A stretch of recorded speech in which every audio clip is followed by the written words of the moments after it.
નમસ્કાર. દિવસભરના તાજા સમાચારોમાં તમારું સ્વાગત છે. તમારી સાથે હું છું પિનલગીરી ગોસ્વામી. સમાચારો વિસ્તારથી જાણીએ એ પહેલા મહત્વના સમાચારો ઉપર એક નજર. નમસ્કાર મિત્રો. આજે તારીખ 23 ફેબ્રુઆરી 2025 છે. ત્યારે આજની વિડીયોમાં વાત થશે બનાસકાંઠાના વાતાવરણમાં આવ્યો હતો પલટો. ત્યારે વાત થશે WPLમાં સટ્ટો રમતા સટોડિયા પકડાઈ ગયા છે. વાત છે વડોદરાની. ત્યારે આગળ વાત થશે ટ્રમ્પના દાવાથી ભારત ભડક્યો. વિદેશ મંત્રાલયે કહ્યું ખૂબ જ ચિંતાજનક સમાચાર છે. ત્યારે આગળ વાત થશે આ તારીખ સરકારી કર્મચારીઓ માટે કામની માનવામાં આવે છે. ત્યારે આગળ વાત થશે અમરેલી લેટર કાંડમાં મોટી અપડેટ સામે આવી છે. આગળ વાત થશે ડોનાલ્ડ ટ્રમ્પે ભારતને ચારે બાજુથી ઘેરી નાખ્યો છે. ત્યારે વાત થશે PM મોદી 2 દિવસ દક્ષિણ ગુજરાતની મુલાકાતે છે. ત્યારે વાત થશે HIV તબીબી નિષ્ણાતોના રાષ્ટ્રીય સંમેલનનો પ્રારંભ કરવામાં આવ્યો છે. ત્યારે વાત થશે વીજ ગ્રાહકોને ત્યાં ફરજિયાત સ્માર્ટ મીટર લગાવવામાં આવશે. આગળ વાત થશે ટ્રમ્પના 16 નિર્ણયથી દરેક દેશમાં ભયનો માહોલ છવાઈ ગયો છે. ત્યારે વાત થશે વરરાજા ઊંટગાડામાં જાન લઈને લગ્ન કરવા માટે પહોંચ્યા હતા. આગળ વાત થશે હોસ્પિટલના CCTV મુદ્દે ક્રાઇમ બ્રાન્ચના DCPનું નિવેદન સામે આવ્યું છે.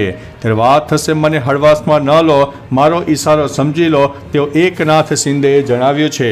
હવે મિત્રો સમાચારો વિસ્તારથી. મહારાષ્ટ્રના નાયબ મુખ્યમંત્રી એકનાથ શિંદે ગુરુવારે કહ્યું છે કે તેમણે પહેલેથી જ કહ્યું છે કે તેમને હળવાશથી ન લેવા જોઈએ. તેઓ ગાડી પલટી નાખશે. તેઓ કામદારો છે, સામાન્ય કામદારો છે, બાળા સાહેબ અને દીગે સાહેબના કામદારો છે. શિંદેએ કહ્યું છે કે જ્યારે તેમને હળવાશથી લેવામાં આવ્યા ત્યારે તેમણે 2022માં સ્થિતિ બદલી નાખી અને સરકાર બદલી નાખી. અમે સામાન્ય લોકોની ઈચ્છાઓની સરકાર લાવ્યા છીએ. મિત્રો અન્ય મહત્વના સમાચારની વાત કરીએ તો હોસ્પિટલના CCTV મુદ્દે ક્રાઇમ બ્રાન્ચના DCPનું નિવેદન સામે આવ્યું છે. હોસ્પિટલના CCTV વાયરલ મુદ્દે વધુ ખુલાસાઓ થયા છે. આ પોલીસ દ્વારા આરોપીની પૂછપરછ કરવામાં આવી છે. તેમાં મોટા ખુલાસાઓ થયા છે. અત્યારે ક્રાઇમ બ્રાન્ચના DCP લવીના સિન્હાનું નિવેદન સામે આવ્યું છે. ક્રાઇમ બ્રાન્ચના DCP લવીના સિન્હાએ કહ્યું છે કે આરોપીઓ 2 પ્રકારની ટેલિગ્રામ ચેનલ ચલાવતા હતા. આ વિડીયો આરોપીઓ રૂપિયા 800થી લઈને 2000 રૂપિયામાં વેચતા હતા. મિત્રો અન્ય મહત્વના સમાચારની વાત કરીએ તો વરરાજા ઊંટગાડામાં જાન લઈને લગ્ન કરવા માટે પહોંચ્યા. વડોદરાના પોર ગામનો યુવાન ઊંટગાડા લઈને જાન લઈને પહોંચ્યો હતો. 15 ઊંટગાડામાં વાજતે ગાજતે નીકળેલી જાને ભારે આકર્ષણ જમાવ્યું હતું. દીક્ષિત નામના યુવકના લગ્નમાં મોંઘી દાટ ગાડીઓમાં આવેલા 300 જેટલા મહેમાનો પણ ઊંટગાડામાં બેસીને જાનમાં ગયા હતા. વરરાજા દીક્ષિતના પિતા જગદીશભાઈ પટેલે જણાવ્યું છે કે પુત્રના મારે અનોખી રીતે લગ્ન કરવા હતા. મિત્રો અન્ય મહત્વના સમાચારની વાત કરીએ તો ટ્રમ્પના 16 નિર્ણયથી દરેક દેશમાં ભયનો માહોલ છવાઈ ગયો છે. અમેરિકામાં ટ્રમ્પ સરકારનો 1 મહિનો પૂર્ણ થયો છે. 20 જાન્યુઆરીએ રાષ્ટ્રપતિ બનતાની સાથે જ ટ્રમ્પે 100થી વધુ આદેશો પર હસ્તાક્ષર કર્યા છે. આ પોતે જ ઇતિહાસ રચ્યો છે. આ સાથે તેમણે બાઇડનના 78 આદેશોને પલટા માર્યા છે. ટ્રમ્પે આગામી 30 દિવસોમાં આવા ઘણા નિર્ણયો લેવાનું ચાલુ રાખ્યું છે. ભારત સહિત ઘણા દેશોમાંથી ગેરકાયદેસર ઇમિગ્રન્ટ્સને હાથ કરી અને સાંકળોમાં દેશ નિકાલ શરૂ કરવાનું પણ ચાલુ કર્યું છે. મિત્રો અન્ય મહત્વના સમાચારની વાત કરીએ તો વીજ ગ્રાહકોને ત્યાં ફરજિયાત સ્માર્ટ મીટર લગાવાશે. લોકોએ પ્રીપેડ રિચાર્જ સિસ્ટમને લઈને સ્માર્ટ મીટરનો વિરોધ કર્યો. વિધાનસભામાં કોંગ્રેસ ધારાસભ્ય કિરીટ પટેલે પ્રીપેડ સ્માર્ટ મીટર અંગે સરકારને સવાલ કર્યો હતો. આ સવાલનો જવાબ આપતા ઉર્જા મંત્રી કનુભાઈ દેસાઈએ જણાવ્યું હતું કે હાલના મીટર અને સ્માર્ટ મીટરની કામગીરી સમાન છે. તેથી તમામ વિગતો મોબાઈલ પર ગ્રાહકો મેળવી શકશે.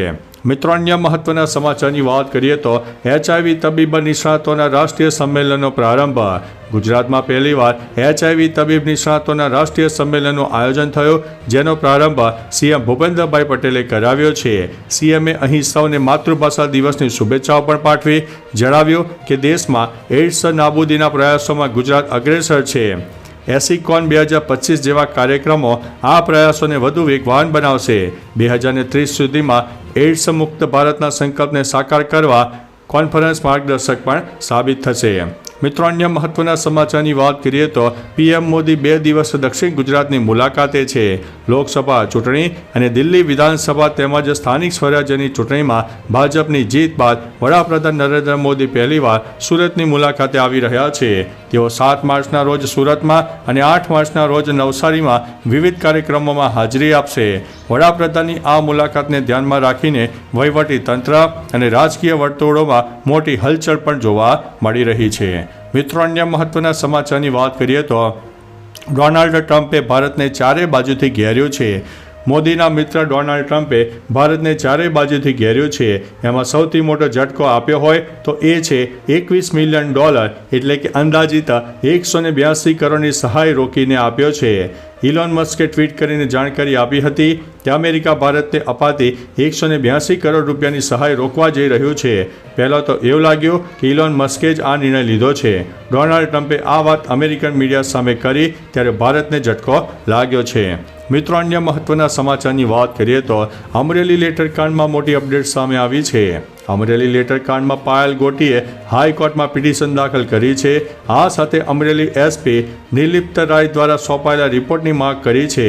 આ પિટિશનમાં પાયલે અમરેલી એસપી સંજય થરાદ અને પોલીસ સામે કાર્યવાહીની માંગ કરી છે. Amreli principal district and session જજ અથવા તો ડિસ્ટ્રિક્ટ જજ કક્ષાના ન્યાયિક અધિકારી મારફત તપાસ કરવા દાદ મંગાઈ છે, જેના પર આવનારા સમયમાં સુનાવણી થશે. મિત્રો, અન્ય મહત્વના સમાચારની વાત કરીએ તો આ તારીખથી સરકારી કર્મચારીઓ માટે કામની છે. 8મા પગાર પંચની જાહેરાત થઈ ગઈ છે. ત્યારથી સરકારી કર્મચારીઓ રાહ જોઈ રહ્યા છે. મળતી માહિતી અનુસાર 8મો પગાર પંચ 1 જાન્યુઆરી 2026થી લાગુ થઈ શકે છે. જો કે તેની કોઈ ચોક્કસ તારીખની જાહેરાત થઈ નથી. 8મા પગાર પંચને લાગુ કરવાનો નિર્ણય 17 જાન્યુઆરી 2025ના રોજ સત્તાવાર રીતે જાહેર કરવામાં આવ્યો હતો. હવે કર્મચારીઓ સત્તાવાર રીતે ક્યારથી 8મો પગાર પંચ મળશે તેના ઉપર નજર રાખીને બેઠા છે. મિત્રો, અન્ય મહત્વના સમાચારની વાત કરીએ તો ટ્રમ્પના દાવાથી ભારત ભડક્યું છે. વિદેશ મંત્રાલયે કહ્યું ખૂબ જ ચિંતાજનક સમાચાર છે. યુએસએઆઈડીના ભંડોળે ભારતની આંતરિક બાબતોમાં વિદેશી હસ્તક્ષેપને લઈને ચર્ચા જગાવી છે.